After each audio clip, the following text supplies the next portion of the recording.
Hello and welcome to another episode of Earth911's Sustainability in Your Ear. And we've got another innovator interview. And today we're pleased to be joined by Nathan Rothstein, who's the co-founder of Project Repat. And they have a really cool service that allows you to have your old t-shirts made into a beautiful quilt. Welcome to the show, Nathan. How are you today? Good. Thanks for having me. So tell us, what was your inspiration to start Project Repat? It's a great story about while you were visiting Africa, and I share it with the folks. Yeah, so it's actually my business partner spent some time doing nonprofit work in East Africa, and when you're there, you see all the T-shirts that get donated in the U.S. and then wind up overseas, and it hit him one day when he was driving on a rickshaw and he saw a guy fall off and there was a huge traffic jam. And when he drove by, the guy was wearing a t-shirt that said, "I danced my butt off at Josh's bar mitzvah in 1997. And clearly that guy had not gone to Josh's bar mitzvah in 1997. And so just started thinking about the global economy of the used t-shirt. And Ross and I linked up, and I was thinking about how to add value to what people had stored in their closet, and then how to turn that into U.S. jobs.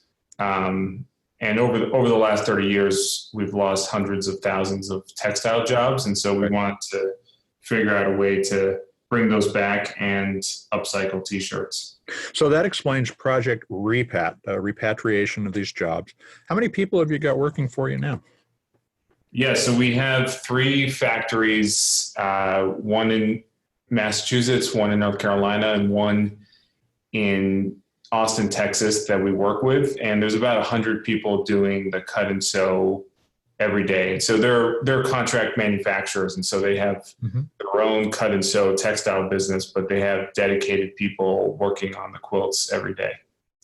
So now you've made about 400,000 quilts based on the information I read. Why is repatriating t-shirt and sewing or textile jobs to the United States sustainable?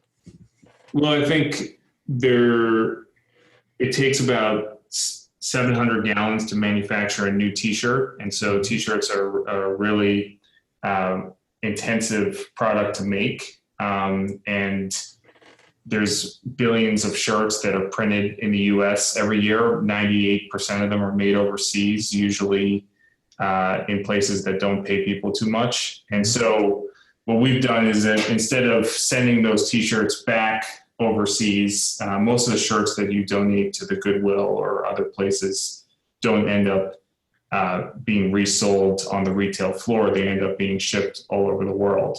And so we felt a more sustainable approach was to keep things in the US, which saves on shipping and the environmental cost of that, and keeps t-shirts out of landfills, and that all those things we feel adds value to the world. Sure, absolutely. Now, how many t-shirts have you recovered since you started business? Almost 10 million at this point.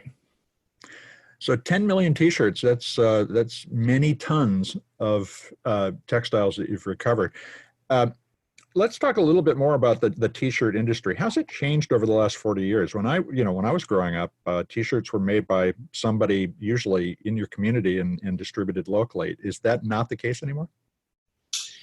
Yeah, so I think after NAFTA, it became much cheaper to manufacture a t-shirt because people were using cheaper labor in Mexico. And then once international laws, free trade laws, made it easier to continue to find cheaper labor, it just became a race to the bottom.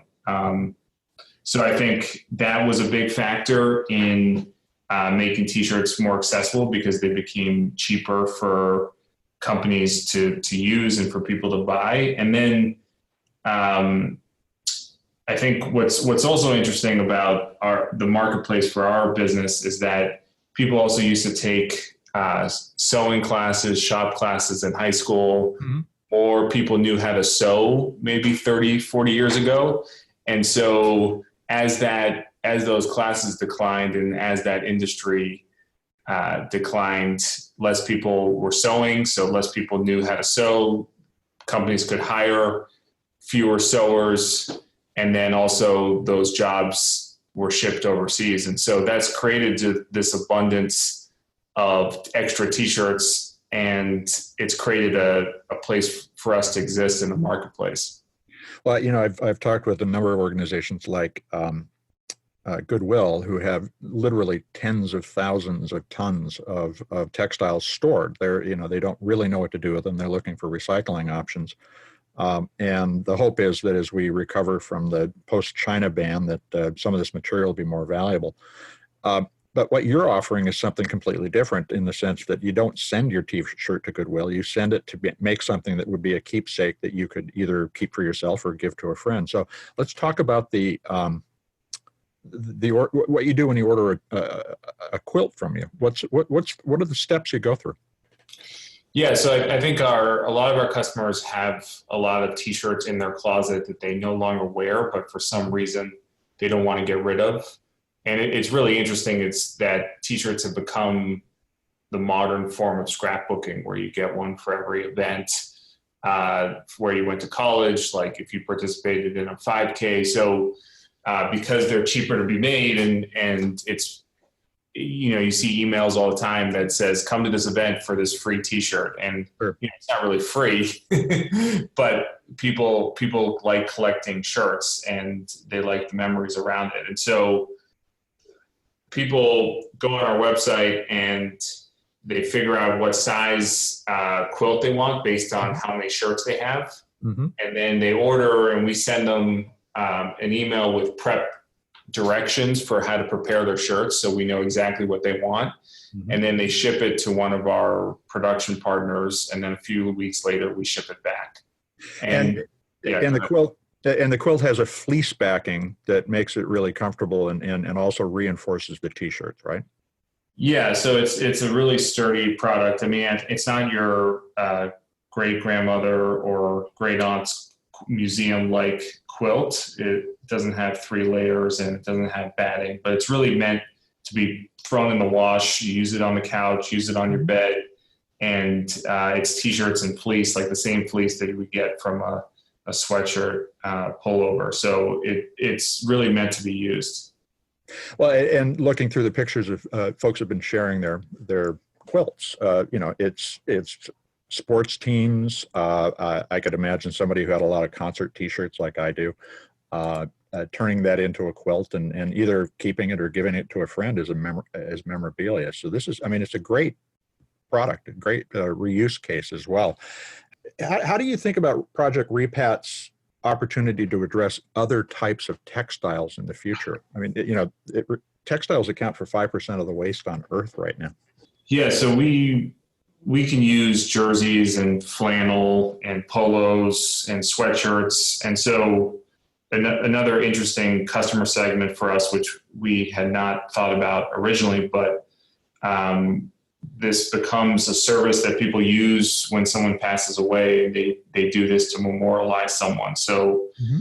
You think about the memories that people have with clothes, and that's something that someone can pass down through the family. And so we've seen that this really applies to like large segments of the population, from runners to athletes to kids graduating from schools. And for us, the challenge really is just to find more people to do this.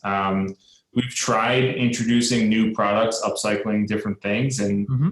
none of the things have really caught on in the same way as the upcycled, affordable t-shirt blanket. So our goal is just to continue to sell as many of these as possible. Just out of curiosity, what kinds of other products did you try? And I guess that leads to the question, is America ready for kind of a reuse fashion like this? Yeah, I mean, when we first started, we were making these upcycled tote bags that were kind of like a grocery bag made out of t-shirt. And I remember going up to the founder of Whole Foods. I was at a group meeting with him, and I showed him the bag, and the first question he asked was, how much does this cost? And we were making in the US, and I just tried to think of the lowest possible number that we could make any money and make it work. And I said $16. And he frowned at me and said, well, I would sell this bag for $1 at Whole Foods. Mm-hmm. So I think, I mean, I'm not saying it was the greatest bag, but it was something that, some people liked and it was useful, but I think price in a lot of ways trumps everything else. And so the way to make things really work and be sustainable is if you can price yourself at a competitive price that people see value in. And the t-shirt blankets work because people feel that they're a fair price. I think when we've tried to introduce other products that people have in their mindset of what it should cost, it doesn't square with what they think. And so I think always the problem with sustainability and upcycling is how to make something that people want at a price point that they feel comfortable with. And then the recycling aspect makes them maybe share it a little bit more. Sure. And what the guy from Whole Foods was looking at was thinking of it in terms of commodity rather than the kind of personalization that you're offering as well. And that customized experience is what justifies a higher price as well. Yeah, exactly. We're doing a lot of work processing the shirts and the custom stuff. And I think, honestly, that's really the work, especially in the textile industry, is the work that remains in the U.S. is stuff that is more custom, that requires a lot of different coordination and logistics more than just sewing 100,000 t-shirts over and over again, because that work I don't think is coming back. So how can listeners find and buy the Project Repat quilts? So on our website, projectrepat.com, and then we have also a lot of examples of quilts at Project Repat USA on Instagram. Fantastic. Well, Nathan, thank you very much for joining us today on Earth911's podcast. Please keep us up to date on what's going on. All right. Thank you. Thanks very much. And so, folks, we'll be back with another installment of Earth911 Sustainability in Your Ear soon. I'm Mitch Ratcliffe, and thank you for listening.